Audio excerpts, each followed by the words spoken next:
नमस्कार, मैं शालिनी और आप देख रहे हैं Vande Bharat live TV news channel Dharashiv. आइए बढ़ते हैं आज की बड़ी खबर की ओर। हमारे वंदे भारत लाइव न्यूज चैनल के लाइव रिपोर्टर प्रदीप कांबले की रिपोर्ट। जिला कांग्रेस कमेटी उस्मानाबाद एंड कुलदीप धीरज अप्पा साहेब कदम पाटिल अध्यक्ष। जिला कांग्रेस कमेटी की ओर से ट्रैक्टर रैली आंदोलन निकाला गया। इस आंदोलन के माध्यम से जिलाधिकारी साहब को ज्ञापन सौंपा गया, जिसमें ये बताया गया कि बीजेपी सरकार और महायुति सरकार ने विधानसभा चुनाव में कई वादे किए थे, लेकिन वे अपने किसी भी वादे को पूरा करने में असफल रहे हैं। इस संबंध में जिला कांग्रेस कमेटी धाराशिव की ओर से कड़ा विरोध जताया गया। कर्ज माफी जैसे कई वादे किए गए थे, लेकिन सत्ता में आने के बाद सरकार उन्हें भूल चुकी है। किसानों के 7/12 दस्तावेज को खाली करने का वादा किया गया था, लेकिन अब तक उस पर कोई अमल नहीं हुआ। रोजगार गारंटी योजना के तहत काम कब शुरू होंगे, इन्हें जल्द से जल्द चालू किया जाए। तुलजापुर के तामलवाड़ी ड्रग्स मामले की गहराई से जांच की जाए और पकड़े गए आरोपियों के CDR कॉल डिटेल रिकॉर्ड की जाँच कर सख्त कार्रवाई की जाए। धाराशिव से लाइव रिपोर्टर प्रदीप कांबले की रिपोर्ट। आज हमारे नए प्रदेशाध्यक्ष हर्षवर्धन जी सबका उनके माध्यम से और जिला कांग्रेस कमेटी धाराशिव के माध्यम से या ठिकाणी ये ट्रैक्टर रैली मोर्चा हमने निकाला है। आज विविध मांगनी के लिए यहाँ पे ये निवेदन राज्यपाल महोदय के राजभवन मुंबई द्वारा जिलाधिकारी मार्फत यहाँ पे हम दे रहे। तो इसमें जो महायुति सरकार ने जो आश्वासन दिया था कर्ज माफी जैसा, इनके मैनिफेस्टो में किसानों का 7/12 कोरा किया जाए, ऐसा ये प्रमुख मांगनी थी। अभी तक किसानों का कोई भी 7/12 यहाँ पे कोरा नहीं हुआ है।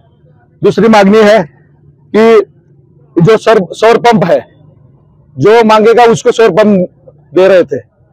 हर एक किसानों ने 40,000 रुपए उनके खाते में, सरकार के खाते में डाला है। 1-1.5 साल होगा, लेकिन अभी तक सौर पंप नहीं आया। टिपक और स्प्रिंकलर का भी अनुदान नहीं आया। और तुलजापुर ड्रग्स प्रकरण में आपको मालूम है कि यहाँ पे जो कि बीजेपी का सभापति था, उनका लड़का यहाँ पे अरेस्ट हुआ है और सारे अरेस्ट हुए। आरगड़े जी है, वो दलवी बोल के है, और सब लोग है वो भाजपा के संबंधित है। हमें अपने आमदार तुलजापुर के आमदार राणा पाटिल को हम जब प्रश्न करते हैं, ये सब भाजपा के लोग हैं, आप उनको प्रोत्साहन दे रहे। मैं बोलता हूं कि 5 साल आप सो गए थे कि अभी आप इंक्वायरी चालू की है बोल के। मैं आप पत्रकारों के दायरे से मैं आपको विनती करता हूं और प्रश्न करता हूं कि यहाँ न्याय मिलना चाहिए। बीजेपी के लोगों को एक न्याय और लोगों को एक न्याय नहीं चाहिए। इसलिए यहाँ पे मैं ये पूरा मांग करता हूँ कि सबको अरेस्ट होना चाहिए और दोषियों पर कार्रवाई होनी चाहिए।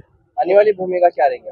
मैं बोलता हूँ कि आज एक ट्रैक्टर रैली के माध्यम से हम आपके सामने आ रहे हैं। कल हम रास्ता रोको करेंगे, आमरण उपोषण करेंगे। या ठिकाणी हा ट्रॅक्टर रॅली मोर्चा काढण्यात आलेला आहे। आताच आम्ही राज्यपालांना जिल्हाधिकारी मार्फत निवेदन दिलेलं आहे।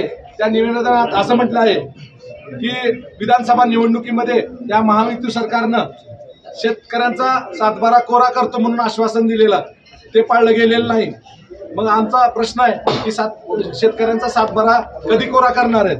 दुसरं म्हणजे या ठिकाणी मागेल त्याला सौर पंपाची योजना त्यांनी काढली। प्रत्येक शेतकऱ्यांकडनं 30-40 हजार रुपये भरून घेतले, परंतु 2 वर्षापासून या ठिकाणी सौर पंप आलेला नाही। तिसरं म्हणजे ठिबक सिंचन योजना आणि स्प्रिंकलरची योजना आणली, 3 वर्षापासून अनुदान रखडलं गेलेलं आहे। हे अनुदान कधी मिळणार आहे? दुसरं म्हणजे रोजगार हमी योजना, रोजगार हमी योजनेची कामं अर्धवट स्थितीमध्ये आता सध्या आहेत। अनेक रस्ते, अनेक विहिरी, अनेक योजना ही बंद आहेत। तर हे रोजगार हमी योजनेची कामं या ठिकाणी चालू राहायला पाहिजे। चौथं म्हणजे या ठिकाणी तुळजापूर आणि तामलवाडी ड्रग्स प्रकरण आपण जिल्हाभरात गाजतंय, महाराष्ट्रभरात गाजतंय। या ठिकाणी या अधिवेशनाच्या पूर्वसंध्येला काँग्रेस पक्षाकडनं या ठिकाणी लक्षवेधी सुद्धा केलेली आहे। आज तीर्थक्षेत्र तुळजापूर या ठिकाणी 700-800 तरुण ड्रग्सच्या आहारी गेलेले आहेत आणि आज जे काही पकडले गेलेले आरोपी आहेत हे भाजपचेच आहेत, भाजपच्या संबंधित आहेत। एक पिंटू मुळे नावाचा एक आरोपी त्या ठिकाणी भाजपच्या सभापतीचा मुलगा आहे. आज या ठिकाणी मला वाटतंय की ह्या आमदारांना, ह्या राणा जगजितसिंह पाटलांनी विचार करण्याची गरज आहे की आज तुमच्या जे काही तुळजापूरमध्ये सुद्धा भाजपचे पदाधिकारी त्यामध्ये अडकलेले संशयित आरोपी म्हणून आहे. तर कुणाची या ठिकाणी पर्वा न करता सगळ्यांना अटक होणं गरजेचं आहे, चौकशी होणं गरजेचं आहे, सक्तीनं या ठिकाणी अटक होणं गरजेचं आहे. आज मला वाटतंय की तिथं त्या ठिकाणी त्यांना वाचवण्याचा प्रयत्न हे आमदार राणा जगजितसिंह पाटील करत आहेत. तिसरं सहावं म्हणजे या ठिकाणी कृषी विभागाअंतर्गत जे काही अनुदान बियाणं असतील, औषधं असेल, हे जे काही अनुदान आहे हे डायरेक्ट शेतकऱ्यांच्या खात्यामध्ये वर्ग होणं गरजेचं आहे. आणि आठवं म्हणजे महायुती सरकारच्या काळामध्ये मागच्या नंबर प्लेट वाहनधारक जे काही आपले आहेत त्यांची नंबर प्लेटमध्ये अत्यंत मोठ्या प्रमाणात लूट केलेली जाते. आज इतर राज्यांना एक न्याय आणि महाराष्ट्राला एक नाही का?